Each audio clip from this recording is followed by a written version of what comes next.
les gens ignorent en studio, on a tout le temps une claque. Des fois, c'est Simon. Des fois, c'est moi. Avec les petits problèmes, ça résonne dans les oreilles. Et là, j'ai dit, hey, let's go. C'est lui qui dit des questions, le PAG. Ah ouais, la claque à PAG. Quand tu dis claque, il faut quand même dire que c'est une clap, comme au cinéma, pour synchroniser l'image et le son. Mais c'est comme une claque aussi. On se fesse pas dessus. C'est pas un spank, là, c'est une claque. C'est une claque. On revient avec la question d'Étienne Tin. Salut Simon, selon toi, quel groupe de recruteurs a fait un meilleur repêchage, le Canadien en 2007 ou San Jose en 2024? Ouais, c'est une question qui, évidemment, demande une réponse plutôt nuancée pour deux raisons. La première, c'est que San Jose, ça fait seulement un an et demi, ce repêchage-là, même pas 2 ans. Donc, c'est difficile de voir que vont devenir les Sam Dickinson, Igor Chernyshov et, entre autres, Léo Salin-Wallenius, qui ont été des choix de première et deuxième. Deuxième chose, il y avait un certain Macklin Celebrini. Macklin Celebrini, je pense que il était premier sur la liste de toutes les équipes. Donc, les derniers que tu as nommés, là, il va bien? Léo Salin-Wallenius, il va bien. Il va bien. Je pense que c'est un défenseur qui éventuellement va... Il a signé son contrat déjà avec les Sharks. Je pense qu'éventuellement, il va être dans le groupe de 6 des défenseurs des Sharks. Bon, alors là, la réponse simple, c'est de dire San Jose parce que Macklin Celebrini est là. Alors, Macklin Celebrini, par rapport à 2007, Ryan McDonough, Max Pacioretty, Piquet Subban et Yannick Weber, c'est sûr qu'avec Celebrini, ça va toujours donner un groupe supérieur. Mais, et voilà le gros mais, le Canadien, est-ce que McDonough, qui a eu une très belle carrière, est-ce que Sam Dickinson va être aussi bon que McDonough? Vraiment pas certain.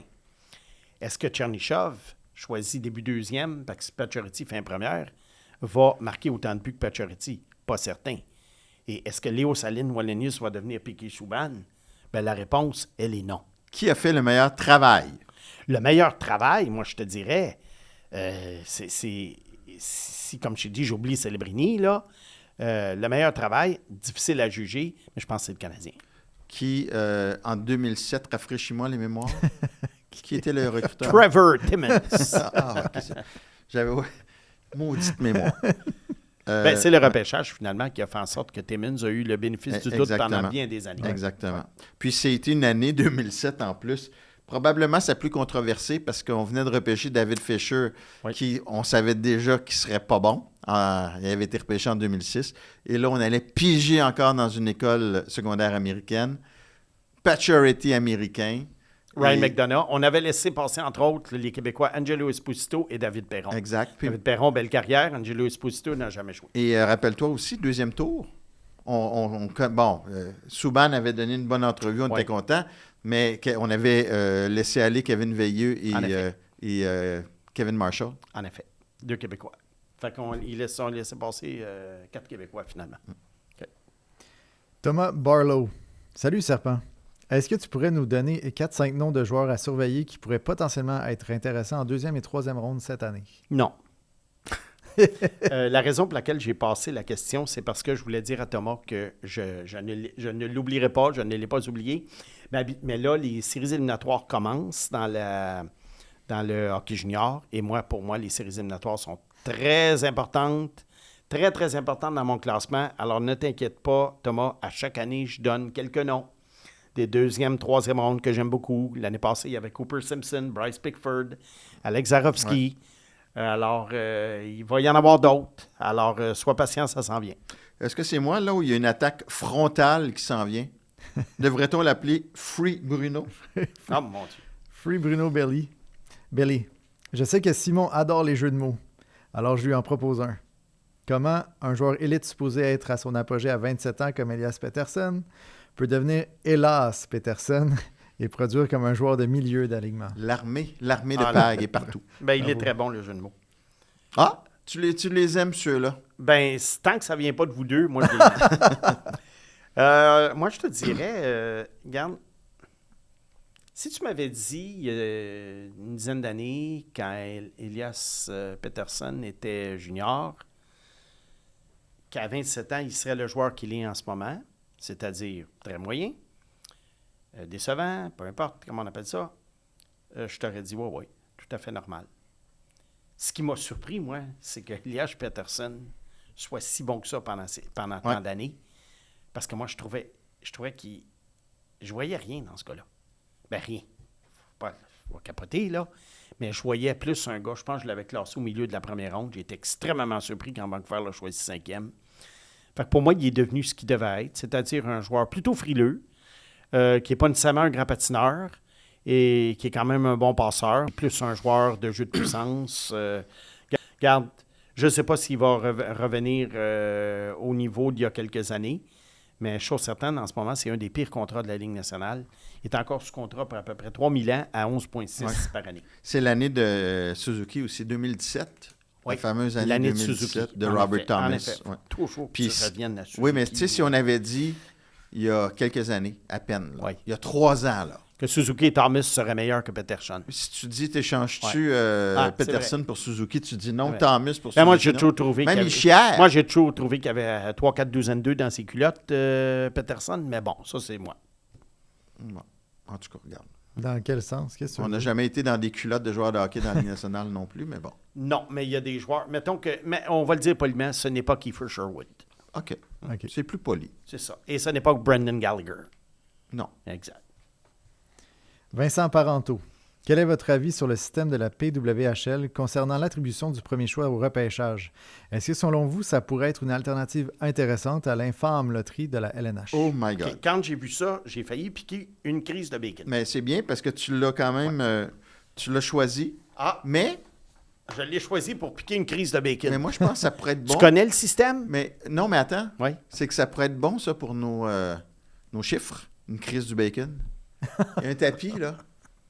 Oui, j'irai pas jusque-là. J'irai pas faire un Ça fou de serait moi-même. aussi bon dans un Je sandwich. fais déjà assez un fou de moi-même avec mes prédictions, là. Hein? J'irai Ben pas non, faire... ben non, mais tu sais, tu as une moyenne au bâton très bonne. j'ai une là. moyenne au bâton très bonne, mais il y en a qui aiment bien parler de mes retraits. À part les joueurs du Canadien, là. C'est ça. Oui, c'est ça. Pour expliquer le système de la PWHL, la Ligue de hockey féminine, c'est que finalement, on donne le premier choix à l'équipe qui a accumulé le plus de points après avoir été éliminée des séries. Regarde, on a déjà parlé de ça pour la Ligue nationale de hockey. Oui, mais attends, là. OK, le dernier choix, le premier choix, ça doit être donné à l'équipe qui a fini dernier. Lâchez-moi avec les gimmicks, les loteries, les systèmes de pointage. Attends. NFL, s'il vous plaît, monsieur le commissaire Goodell, succombez pas à la tentation des autres équipes professionnelles. Continuez de donner le premier choix à l'équipe qui a fini à la C'est queue. pas bête. Pourquoi c'est pas bête? Ben, tu as une date des limites des transactions qui est complètement différente aussi. Ça vient juste bousculer tes idées reçues, mais c'est quand même intéressant. Je te dis pas que c'est... Non. Next question. Non, lui, il veut vraiment pas, là. C'est, Non, parce que quand tu travailles assez fort pour amener ton équipe à la queue, tu mérites le premier choix. Et quand tu finis à la queue de façon involontaire, ben, tu mérites le premier choix parce qu'à un moment donné, ça serait tout le temps les mêmes équipes qui gagneraient. Alors, mettons que tu fais un système comme ça, là, puis Macklin Celebrini, je ne sais pas, moi, il se retrouve dans une pas pire équipe. Est-ce que c'est juste? Ben, au moins, cette équipe-là s'est battue pour. Oui, mais là, à ce moment-là, regarde, Mathias, il va toujours avoir un 32e. Oui, oui. Il va toujours avoir une queue de classe. Alors, pourquoi pas lui donner le premier choix puis arrêter toutes ces niaiseries-là de loterie? Bon, Mais Récompenser pourquoi- les camps quand même, là. Pourquoi on fait pas un play-in tournoi d'abord à la place? bon, encore, ben oui, les joueurs, ils n'en ont rien à cirer, eux autres. Hein? Un play-in tournoi. Ouais, c'est sûr. Ils n'en ont rien à cirer. Mais en tout cas, sa salade Regarde. de choux à Snake n'est pas crémeuse. C'est Ah non. traditionnel. Ah non, moi, si tu veux peser mes boutons, là, si vous voulez peser mes boutons, les gars, là, parlez-moi de toute forme de loterie pour le repêchage. Bon. Puck Norris, à la mémoire de Chuck. Oui, Chuck, l'acteur de films d'arts martiaux qui Je est ne sais pas décédé si on la a un semaine Roger dernière. aussi dans nos questions. Ouais. Hein, Et je pense sympathie à la famille, Ouais. à tous les proches. On dit condoléances, Mathias. Ah oui? C'est condoléances. qu'on dit. Sympathie, on ne dit pas ça? C'est condoléances. Condoléances. Le vrai terme. Oui. Ah, Je sais ouais. qu'il y a beaucoup de gens qui utilisent Oui, je sympathie, pensais mais que c'était bien. c'est ouais. condoléances. Condoléances, Ouais, ouais. parfait. J'aimerais que Snake nous parle un peu de Jack Quinn, repêché 8e au total en 2020 et en voie de connaître sa meilleure saison de sa jeune carrière. Comment était-il perçu lors de son année de repêchage et qu'en est-il aujourd'hui? J'ai l'impression qu'il est sous-utilisé étant donné le nombre de bons joueurs à Buffalo. Oui, Jack Quinn, il jouait à Ottawa pour les 67 d'Ottawa et il était le coéquipier et le compagnon de trio de Marco Rossi. Sous l'autorité de l'entraîneur. Ben, autorité. Sous l'entraîneur André Tourigny. Exactement. Jack Quinn, c'était le marqueur. Marco Rossi, c'était le passeur. Et ils ont été choisis presque un en arrière de l'autre au repêchage. Jack Quinn étant repêché avant à cause de son physique. On se disait, moi le premier, qu'un centre de Saint-Pierre-Neuf comme Rossi, ça serait difficile dans la Ligue nationale. Et par bout, ça l'est. Oui. Jack Quinn, je dirais, ça a été vraiment denti. Il y a eu des moments où il a montré d'excellents flashs à Buffalo. On se disait que ça serait un super marqueur top 6, un gars peut-être de 30-35 buts. Et puis après ça, il y a eu des années de disette. Mais à Buffalo, on est en train de se poser la question parce que là, ils sont en train d'à peu près tout avoir la saison de leur carrière. Ouais. Ils font des remontées incroyables, comme l'autre soir à Anaheim, même s'ils ont perdu en prolongation. Je te dirais, Quinn, ils l'ont pas échangé. J'ai été surpris qu'ils ne l'échangent pas parce qu'il est décevant depuis quelques années, mais cette année, il est très bon. Puis, regarde, moi, je pense que si Buffalo continue dans la même veine, Quinn va être là. Est-ce qu'il est sous-utilisé? Bien, à Buffalo, on roule à 4 trios. Hein? Tu sais, quand tu dis quand même que le 4e trio, il y a des gars comme Sam Carrick et Peyton Krebs qui sont capables de contribuer à l'attaque, je pense que Buffalo, ils sont vraiment équipés en matière de profondeur. Sais-tu pourquoi j'avais des doutes avec Jack Quinn? Pourquoi? Parce qu'il était sorti de nulle part. Oui. Il y avait eu une bonne saison. De 50 une buts. grosse saison. Oui. Parce qu'avant ça, même Non. rien. Puis tu vois, Beckett Seneke, j'avais des petits doutes aussi en me disant crime, il sort de nulle part. Puis il faut faire attention. Tout mais un ça but sera de pas, Seneca en fin de semaine. ça ne sera pas Seneca, là. Si vous avez l'occasion d'aller voir ça, ou vous ne l'avez pas déjà vu, tout un but en fin de semaine de Seneca.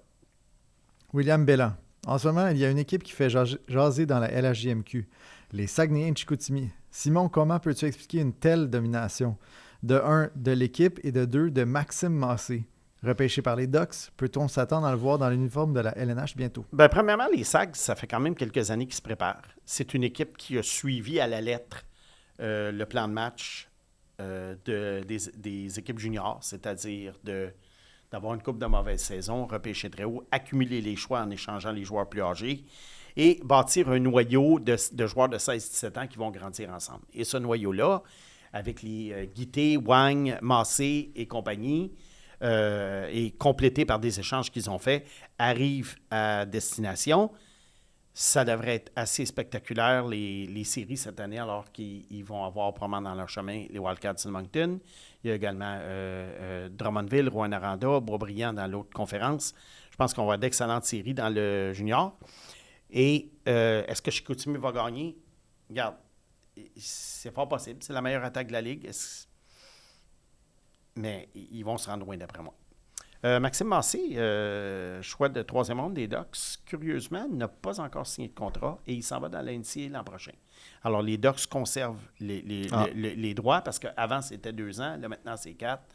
Alors, ils conservent les droits sur Maxime Massé. Je suis un peu surpris qu'on ne l'ait pas signé, mais peut-être que, justement, on ne l'a pas signé parce que Massé avait fait part qu'à 20 ans, il voulait s'en aller dans la NCAA et on préfère peut-être, et là je ne parle pas au nom des Ducks, là, je ne fais qu'essayer de deviner. Peut-être qu'on s'est dit, bien, plutôt que de l'envoyer dans la Ligue américaine, on va le laisser jouer dans la NCAA à 20 ans, s'acclimater à jouer à des joueurs plus vieux et ensuite le signer. Massé, c'est un joueur que je suis depuis longtemps dans le midget. Il a toujours été parmi les meilleurs de sa catégorie.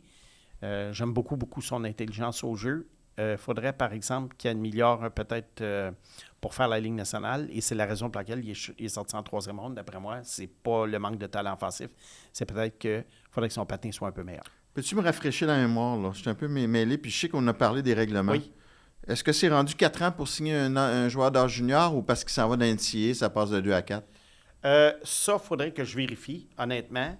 Mais je sais que l'année passée, lorsqu'on a renégocié la convention collective, on a voulu égaliser les chances pour éviter qu'un joueur junior, au bout de 2 ans, s'en retourne dans le repêchage, alors qu'un joueur de la USHL qui s'en est dans un collège, on l'avait pour 4 ans. Alors, il faudrait vérifier ça, mais je sais que dans la convention collective, l'an dernier, il y avait eu quelque chose à cet effet. Parce que tu as dit que ça passait à 4 ans, là, c'est pour ça? Oui. Pour moi, ma compréhension du règlement, c'est que ça passe à 4 ans. OK. Oui. Martin Desgagnés. Martin Desgagnés. J'ai une question pour Simon. D'aussi loin que je me souvienne, les Coyotes de Phoenix ont toujours été une équipe médiocre. De 2003 à 2023, Ils sont 29e sur 30 au niveau des points ramassés en saison régulière, juste devant Buffalo. Ils sont 2e parmi cette période pour le nombre de choix utilisés avec 156, soit 2 de moins que les Blue Jackets. Ils ont eu 23 choix de première ronde, dont 11 dans le top 10. Est-ce que, selon toi, ils ont bien repêché pendant cette période? Poser la question, c'est y répondre. Oui, je pense que poser la question, c'est vraiment... Il y a quand même des choix intéressants, sauf que les Coyotes de Phoenix, ils sont tombés à une époque où il y a peut-être eu une genre de disette au point de vue de profondeur des repêchages. Et quand je parle de profondeur, je ne parle pas de la deuxième ronde, mais je parle même du top 10, top 15. Il y a eu des années où, après les 2-3 premiers joueurs, c'était très difficile de trouver une vedette. Alors, tu sais, quand tu regardes à un moment donné, exemple, on va prendre en 2006, bien, il repêche au 8e rang un certain Peter Mueller. Peter Mueller a eu des commotions cérébrales.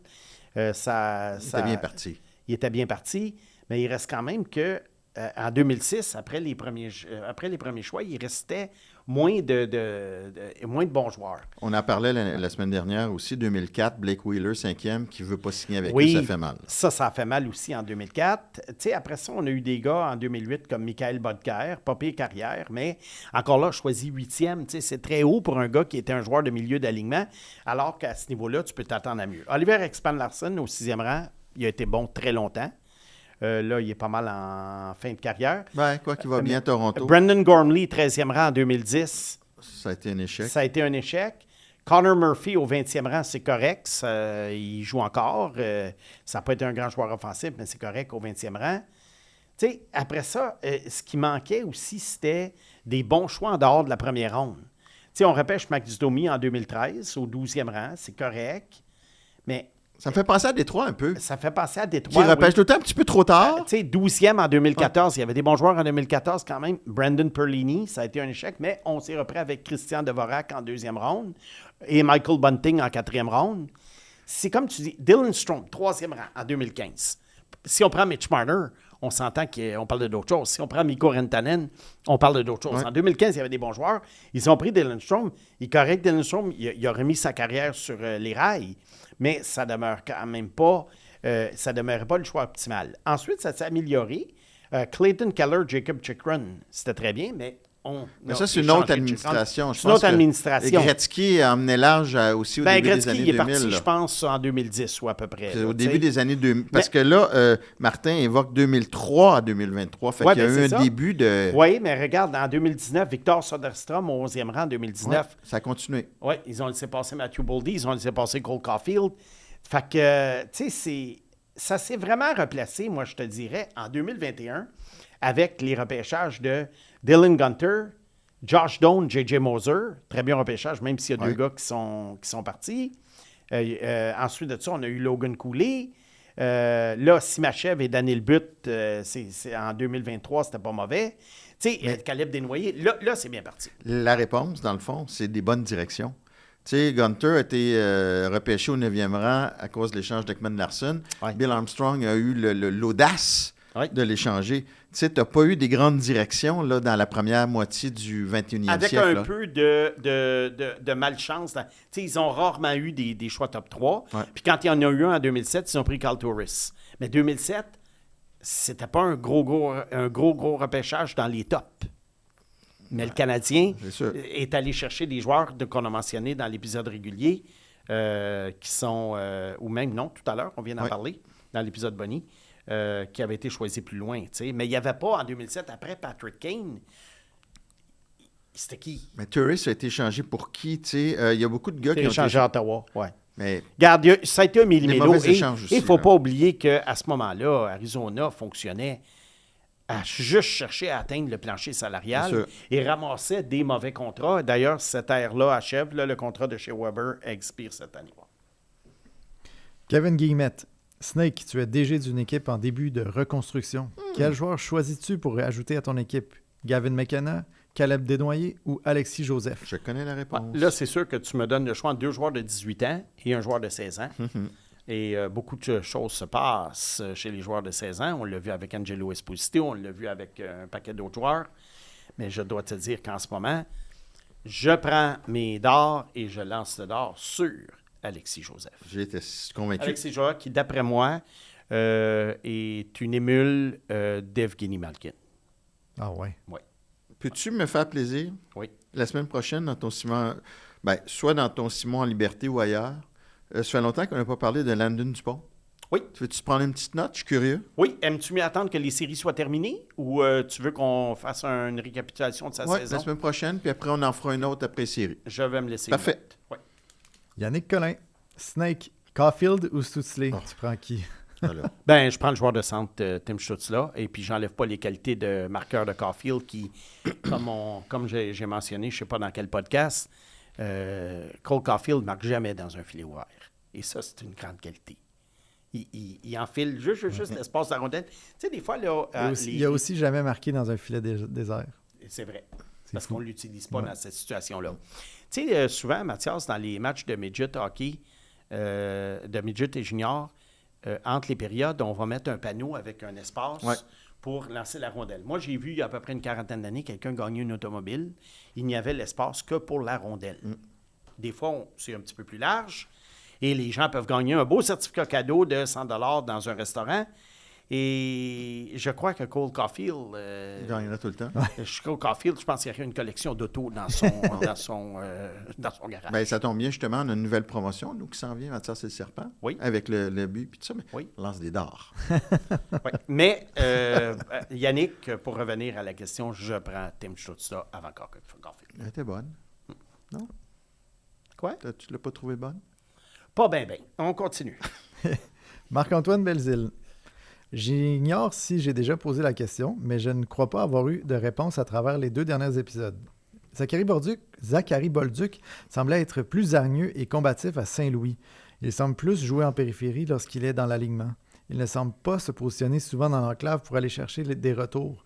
Considérant son jeune âge, est-ce un mauvais pli temporaire ou doit-on s'inquiéter de cette tendance pour l'avenir? Mathias, je vais juste commencer par un petit historique Vas-y. de Bolduc, puis après ça, tu compléteras parce que je sais que Ouais. t'es très, très bon dans ce genre d'analyse-là. Moi, je te dirais que Bolduc, quand il est arrivé dans la Ligue américaine à 20 ans, il ne m'épatait pas.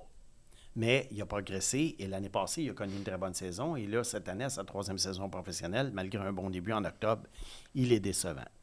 Alors, c'est un joueur qui est un peu, pour le moment, difficile à évaluer parce que, pour moi, il est une genre de boîte à surprise. Mais je te passe je te fais une remise de ballon. Je trouve pas que c'est un manque de hargne, de combativité. Je trouve qu'en échec avant, il y a son utilité. Fait que, tu sais, c'est pas un gars qui a peur de se frotter les os sur un adversaire du tout. Mais peut-être côté tactique, pourrait aller davantage devant le filet, imiter un peu Gallagher, mais je serais pas prêt du tout à dire que c'est un joueur frileux. Mais je pense que justement, on parlait de Caulfield qui marque dans des espaces restreints. Puis Bolduc a quand même un bon tir, mais peut-être c'est une question de positionnement pour marquer. Il y a beaucoup de choses que j'aime de Bolduc, mais il manque évidemment de... D'ailleurs, écoute, puisqu'on parle de Bolduc, là, tu sais, il y a un débat, là, Patrick Roy. Est-ce que Patrick Roy, ça a été un manque de classe, de réviser le hors-jeu sur le but? Pour moi, la question ne se pose même pas. Patrick Roy demande à ses joueurs, « Hey, on lâche pas, même à 7-3, on lâche pas. » Pourquoi l'entraîneur lâcherait? Mais non. C'est un hors-jeu. Si tu le fais pas, quel message t'envoies? C'était juste du gros bon sens de demander une révision. Oui, là. sans compter qu'on l'a vu, des écarts de 3-4 buts depuis une couple d'années dans la Ligue nationale, ça s'est déjà comblé en fin de match. Même à 10-1 avec 2 minutes, Ah ouais, tu le fais, là. Tu fais ta job d'entraîneur. Ben fait oui. son travail. Oh. Jean Morin. Quand j'ai commencé à vous écouter il y a 2 ans, Simon disait que les Canadiens seraient prétendants pour la Coupe à la saison 27-28. Ça commence à ressembler à ça. Donc, l'an prochain, qui serait l'année pré-Coupe? Qu'est-ce que la direction doit faire pour que ça se concrétise? Miser sur la progression naturelle des joueurs actuels, échanger des espoirs ou un mélange des deux? Personnellement, je crois que, pour revenir à ce que je disais, ça va prendre plus de papier sablé, surtout à la défense. Ça prend une coupe d'attaquants peut-être un petit peu plus robuste. Mais il y a quand même des joueurs qui ne sont pas encore arrivés, là. Reinbacher, Hage et compagnie. Reinbacher va être important. Oui.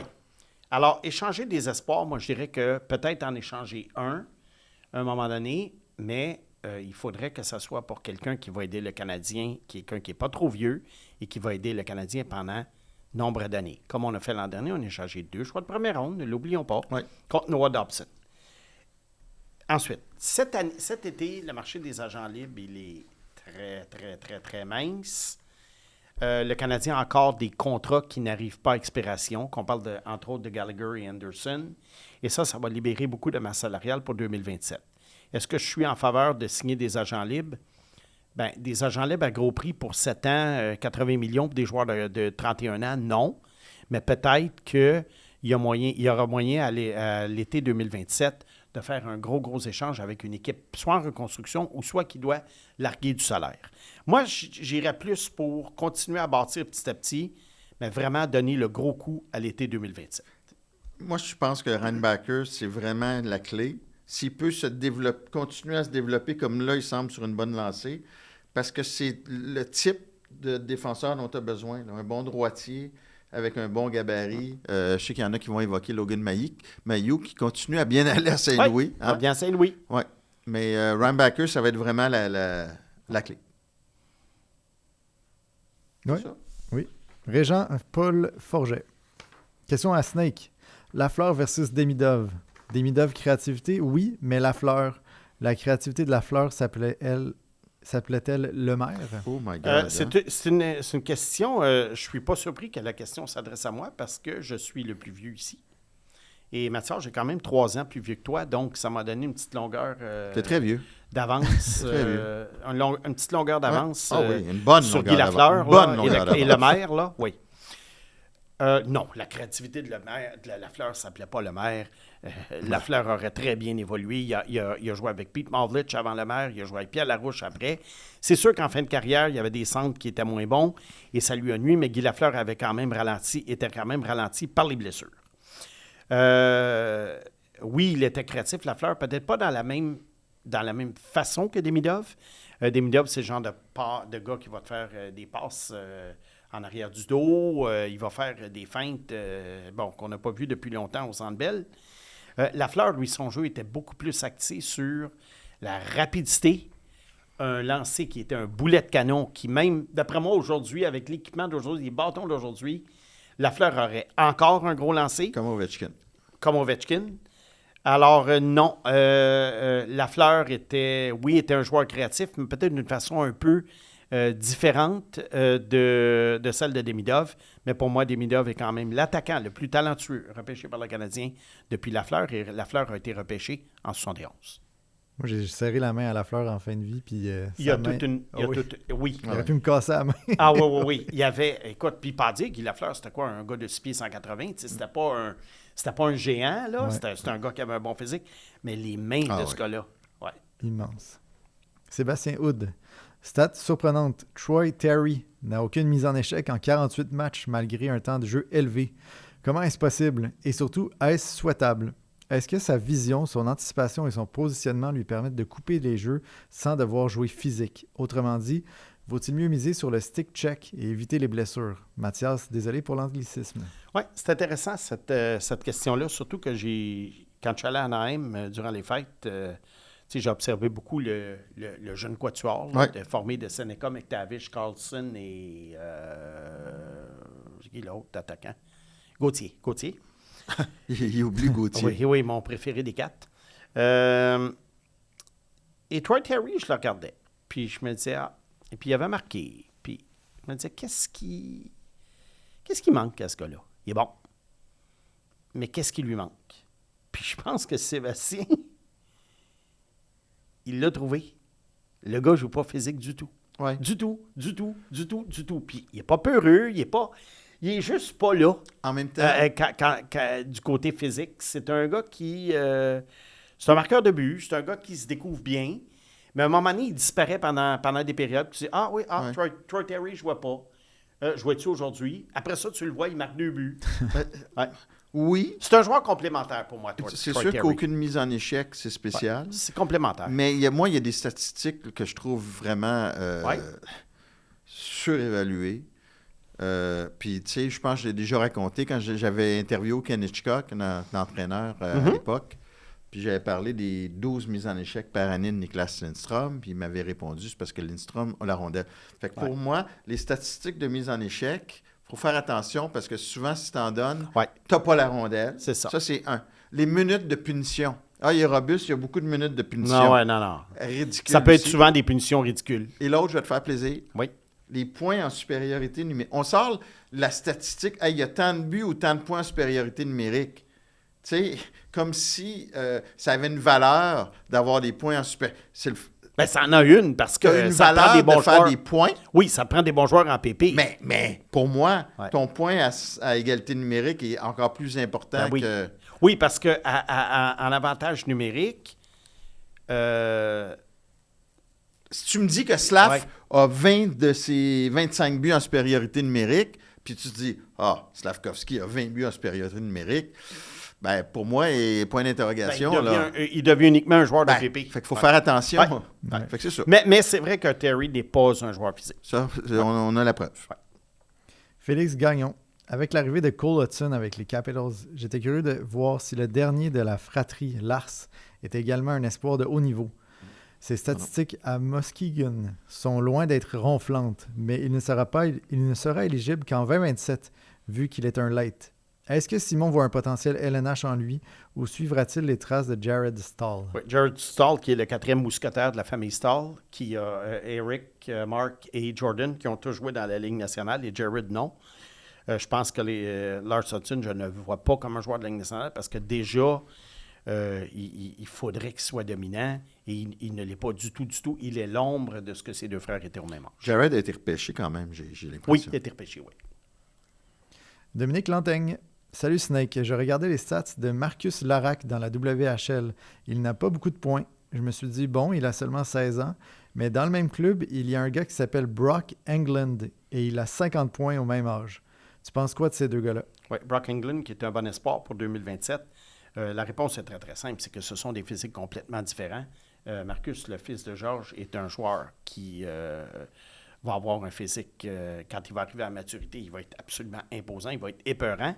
Et en ce moment-là, c'est plus difficile pour les joueurs de 16 ans de se faire valoir de ce côté-là, mais il y a quand même un certain talent avec la rondelle. Il est capable de patiner. Alors, je pense que Brock Englund, lui, c'est un joueur qui est beaucoup plus proche de sa maturité physique. C'est un joueur offensif, traditionnel. Marcus est plus un projet, peut-être à la... Je ne fais pas de comparaison, je ne dis pas qu'il va être aussi bon à sa deuxième année NCAA, mais c'est plus un projet dans le genre de Dean Letourneau, par exemple, ou peut-être plus proche un Michael McCarron. Florian Jacquet. Florian, un petit peu dans ce genre-là. Okay. Et ces joueurs-là, ça prend beaucoup plus de temps. Alors que Brock Englund, lui, choix probablement de première ou deuxième ronde l'an prochain. Puis, c'est un joueur, il y en a beaucoup, là, des Brock Englund. Les Marcus Larac, il y en a beaucoup. Est-ce que ça prend des points absolument pour être repêché dans la Ligue nationale, vous pensez? Pardon? Ça prend-tu plus de points pour être repêché dans la Ligue nationale? C'est sûr que si tu as un gros physique et puis que tu t'imposes autrement, tu vas être repêché. Okay. Mais si tu es un gars, mettons, de 6 pieds 1, 180 et que tu as 32 points, là, tu ne seras pas repêché. Ouais. Mais si tu es un gars qui frappe dur et puis qui peut faire peur, même si tu as juste 20 points, il y a des clubs qui vont prendre une chance avec toi pour te développer. C'est-tu moi ou Simon Leroy est au bas de l'échelle cette semaine? Comment ça? Il est loin. Je suis l'ordre Il ne méritait pas cette semaine? Il mérite tout le temps. C'est mon préféré. C'est mon préféré. Voici sa question. Alors que la poussière retombe et que la fenêtre d'opportunité se referme à Toronto, croyez-vous que les propriétaires des Maple Leafs vont se montrer hésitants, voire carrément opposés à une prochaine reconstruction? Avant que tu répondes. Oui. Je t'avais posé la question aussi parce que fenêtre d'opportunité est un anglicisme. Oui. Et tu m'avais trouvé la bonne expression. Créneau de... Favorable de succès. Créneau favorable de succès, c'est ça. Excusez-moi. La fameuse... parenthèse linguistique. La fameuse window of opportunity. Puis c'est toi qui me l'avais trouvé. Créneau favorable de succès. Alors, mon cher Simon, je ne sais pas comment les propriétaires vont envisager ça, mais Auston Matthews, son contrat achève. On parle souvent de rumeurs d'échange, que ça pourrait être la pièce maîtresse d'une reconstruction. La question est de savoir qu'est-ce que les propriétaires vont vouloir que Brad Treliving demande en retour. Est-ce qu'ils vont vouloir avoir une collection de choix et d'espoir ou est-ce qu'ils vont demander des joueurs déjà implanté dans la Ligue nationale pour faire en sorte, pour garder le bateau à un certain niveau avant qu'il coule. Parce que là, pour le moment, là, Toronto, s'ils ne finissent pas dans le top 5, ils perdent leur choix de première ronde cette année. Je viens d'avoir un grand frisson dans le dos. Parce que je t'ai parlé de Treliving. Treliving, puis de la possibilité d'échanger Austin Matthews. Ouais. Mais bon, je pense que je ne sais pas quelles offres ils vont recevoir. D'après moi, ils vont À prendre Vegas ça. contre Marner. Treliving, écoute, il y a eu, quand voilà. il y a eu la possibilité d'échanger Matthew Tkachuk à Calgary, qui avait une bonne équipe Calgary à ce moment-là, il est allé chercher des gars de fin vingtaine, Weigard et Huberdeau pour Matthew Tkachuk, puis il a ramassé un choix de première. Ça n'a pas aidé Calgary. Fait que je ne serais pas surpris que ce serait le genre d'échange qui s'il est encore en poste, là, je ne suis pas sûr qu'il va être encore en poste, mais de sauver la face. Ouais. Toi, Simon? Je pense que tu as tout dit ce qu'il y avait. Mais si tu es les propriétaires des Maple Leafs, est-ce que tu laisses lui faire cet échange-là? Absolument pas, mais Parfait. c'est quand même eux qui sont allés le chercher. Ben oui. Oui, parce que, sais-tu quoi? Dans ces gros conglomérats-là, on aime aller chercher des gars d'expérience. Des gars qui ont déjà fait le travail ailleurs. Ils ont déjà bâclé ailleurs. Oui, mais c'est des gars qui... Tu sais, leur nom circule dans le milieu du hockey depuis longtemps. Treliving, son père est très bien connecté. Tu sais, dans le monde des affaires. Alors, tu sais, à un moment donné, c'est... Peut-être qu'il est très bon en entrevue. Il y en a qui sont Ça peut-être. Oui, parce que, Mathias, les propriétaires d'équipes de hockey, là, c'est pas tous des fins connaisseurs. Bon, alors, non. je crois qu'en entrevue, il est possible de les remplir un peu comme des valises. Bon, je ne sais pas que c'est ça que Treliving a fait. Ben, mais sûrement. je te dis que il y en a qui réussissent à faire des excellentes entrevues, mais après ça, quand tu arrives pour exécuter, ils le font pas. Mais surtout que MLSI, c'est un groupe, là, c'est plusieurs personnes. En tout cas. Ouais, c'est épouvantable. Qu'est-ce qui se passe là? Philippe Lebel, sans rancune, mais je repose ma question parce que même si ma question a été sélectionnée, personne n'y a vraiment répondu finalement. Quelle est l'analyse de Simon sur l'adaptation de Nikishin? Oui, Alexandre Nikishin, qui est arrivé en grande pompe quand même, de la KHL. On n'y a pas répondu la semaine passée? Il sent qu'on n'y a pas assez. Ah, Ouais. OK. Ben, il est arrivé en grande pompe de la KHL. C'était le meilleur défenseur de la KHL depuis quelques années. C'était un gars qui, contrairement à d'autres vedettes russes, tardait à arriver en Amérique. Il est arrivé quand même à 23 ans. Moi, je te dirais que moi, il y a eu une saison un petit peu à la hauteur de mes attentes parce que mes attentes n'étaient pas énormes. Je voyais un bon défenseur top 4 avec une touche d'attaque, une touche offensive. Puis, pour moi, regarde, je pense qu'il peut progresser un peu. Je pense qu'il peut devenir un peu meilleur. Mais je ne vois pas un dynamo là, de 60-70 points. Félix Villeneuve, on dit souvent qu'un échange ne peut pas être mauvais si l'équipe qui l'a effectué a gagné la Coupe par la suite, en partie grâce à cet échange. Cependant, jusqu'où cette théorie est-elle valable? Par exemple, les Panthers ont donné l'année passée Spencer Knight et leur premier choix 26 pour Seth Jones. Je comprends qu'ils ont remporté la Coupe, mais ça commence à faire cher pour un défenseur numéro 4, voire 5, de donner un des meilleurs jeunes gardiens et un choix actuellement top 10. Seriez-vous prêt à dire qu'il s'agit d'une bourde des Panthers? Bien, la question est toujours de savoir, quand tu regardes ça, puis c'est dur, on n'a pas la réponse vraiment. Est-ce qu'ils auraient gagné sans Seth Jones? Ben, moi, je pense qu'ils n'auraient pas gagné sans Seth Jones, qui jouait 26, 27, 28 minutes en série, qui, en début de saison, cette année, jouait dans un rôle de numéro 1 et qui s'est blessé. Il était blessé, Seth Jones. Ouais. Puis il venait remplacer un autre défenseur qui était blessé l'année passée aussi. Aaron Ekblad. Ouais. Excusez-moi, Félix. Excuse-moi, Félix. Seth Jones n'est pas un défenseur numéro 4-5. Seth Jones est un défenseur numéro 1 avec qui ils ont gagné la Coupe grâce à lui, puis qui, s'il n'avait pas été blessé, serait un numéro. Il y a des problèmes ailleurs. Ils ont perdu Barkov. Mais moi, c'est un échange que... Puis là, tu peux me contredire si tu veux. Je referais cet échange-là les yeux fermés. Oui, puis le choix, il est protégé aussi, là. Ouais. Alors, je pense que si on va vérifier, quand on va parler du repêchage, là, on va passer à travers tout ça parce qu'il y a énormément de choix de première ronde qui ont été échangés, mais il y a beaucoup de protection, là. Alors, je ne suis pas sûr que les Panthers vont perdre leur choix. À vérifier. Puis les Panthers sont vraiment bons pour rechercher des gardiens de but aussi. Fait que peut-être qu'ils ont d'autres as dans leur manche au niveau développement. Ben des oui. gardiens. Ben oui. Ben oui. On termine avec Jean-Philippe Tifo. Question pour le Snake et pourquoi pas avoir l'opinion de Mathias également. Pour faire suite à la discussion sur Michael Hage, pourquoi privilégier de lui faire brûler une année de contrat immédiatement? Je vois que les Islanders prennent une approche différente avec Cole Yzerman, espoir repêché à un rang similaire, et les Islanders sont dans une situation similaire aux Canadiens au classement. Je comprends pour Demidov qui était un choix top 5, mais sinon, quels critères utiliser pour prendre la meilleure décision à la fois pour le jeune, mais aussi pour l'équipe? Il n'y a rien qui exclut qu'il ne signe pas avec la Ligue américaine aussi, là.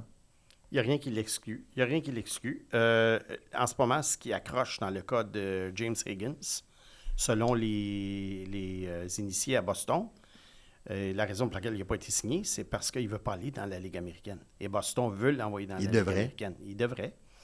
Moi, je pense que ça fait tout simplement partie de la négociation. Cole Yzerman lui a décidé de s'en aller tout de suite dans la Ligue américaine et ne commencer son contrat que l'an prochain.